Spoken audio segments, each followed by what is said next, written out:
पर थोड़ा सा प्रकाश डालते हैं। रसों की संख्या 9 बताई गई है और उन रसों में है, सबसे पहला रस है श्रृंगार रस। श्रृंगार रस का स्थायी भाव है रति। नर नारी के प्रणय की चरम परिपक्वावस्था को श्रृंगार कहते हैं। इसका स्थायी भाव रति है। नायक नायिका एक दूसरे के लिए आलंबन और विभाव होते हैं। तो श्रृंगार के दो पक्ष हैं, संयोग श्रृंगार और वियोग श्रृंगार।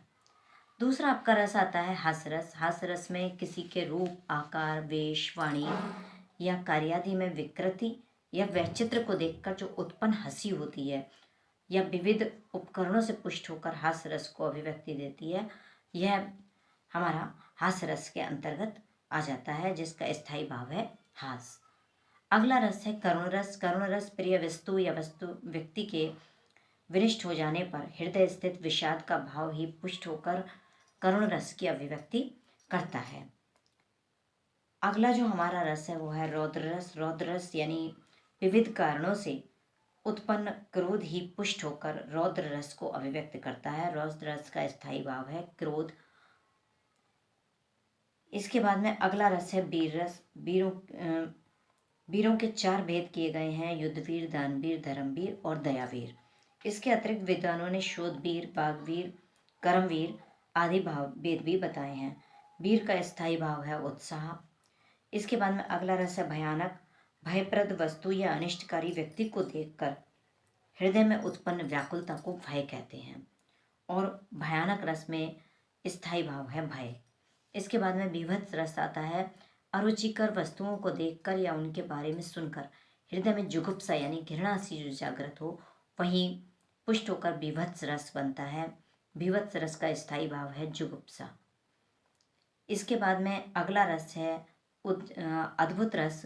अद्भुत रस जब किसी विचित्र व्यक्ति, प्राणी या किसी विचित्र वस्तु को देख करके विमुक्त हो जाता है तो अद्भुत रस की व्यंजना होती है। इसका स्थायी भाव है विस्मय यानी आश्चर्यचकित हो जाना।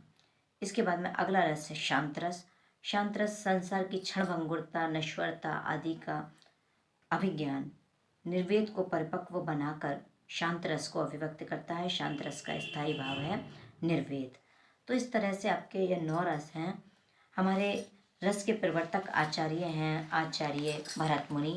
इन्होंने अपने पुस्तक नाट्यशास्त्र में रस की विवेचना की और इन्होंने एक अपना सूत्र दिया, विभावानुभाव। अगर आप लोग चाहें तो उसे नोट कर सकते हैं। विभावानुभाव व्यभिचारी संयोगादर्श निष्पत्ति। इस सूत्र की व्याख्या की गई और व्याख्या के आधार पर रस निष्पत्ति सूत्र में हमारे कई प्रवर्तक उनके भी आचार्य रहे जिन्होंने कि इस रस निष्पत्ति सूत्र की व्याख्या की है। कि इस रस निष्पत्ति सूत्र पर जो कुछ आचार्यों ने अपने मत दिए और उनके नाम बिल्कुल प्रसिद्ध रहे, उनमें प्रमुख आचार्य हैं भट्ट लोल्लट का उत्पत्तिवाद, जिन्होंने अपने मत के द्वारा सिद्ध करने का प्रयास किया। इसके बाद में अगले आचार्य हैं श्री शंकुक, इनका अनुमतिवाद, भट्ट लोल्लट का भुक्तिवाद और अभिनव गुप्त का अभिव्यंजनावाद। इन सब आचार्यों ने अपने इन बाद में अपने मत प्रस्तुत किए रस निष्पत्ति सूत्र को लेकर। और इस तरह से आप लोग इन चीज़ों को याद करिए जो आपके भविष्य में भी काम आएंगे और आपकी परीक्षा में भी काम आएंगे। आशा है आप लोगों को मेरी ये वीडियो बहुत पसंद आएगी और आप आगे कौन कौन से चैप्टर सुनना चाहते हैं, कौन कौन से चैप्टर को समझना चाहते हैं, उनको आप कमेंट बॉक्स में ज़रूर बताइएगा। आपकी जो भी डिमांड है उसको पूरी करने का प्रयास करूँगी। मेरे चैनल को अगर सब्सक्राइब नहीं किया है तो कर दीजिएगा और लाइक, कमेंट और शेयर के माध्यम से ज़रूर बताइए कि आपको वीडियो कैसी लगी।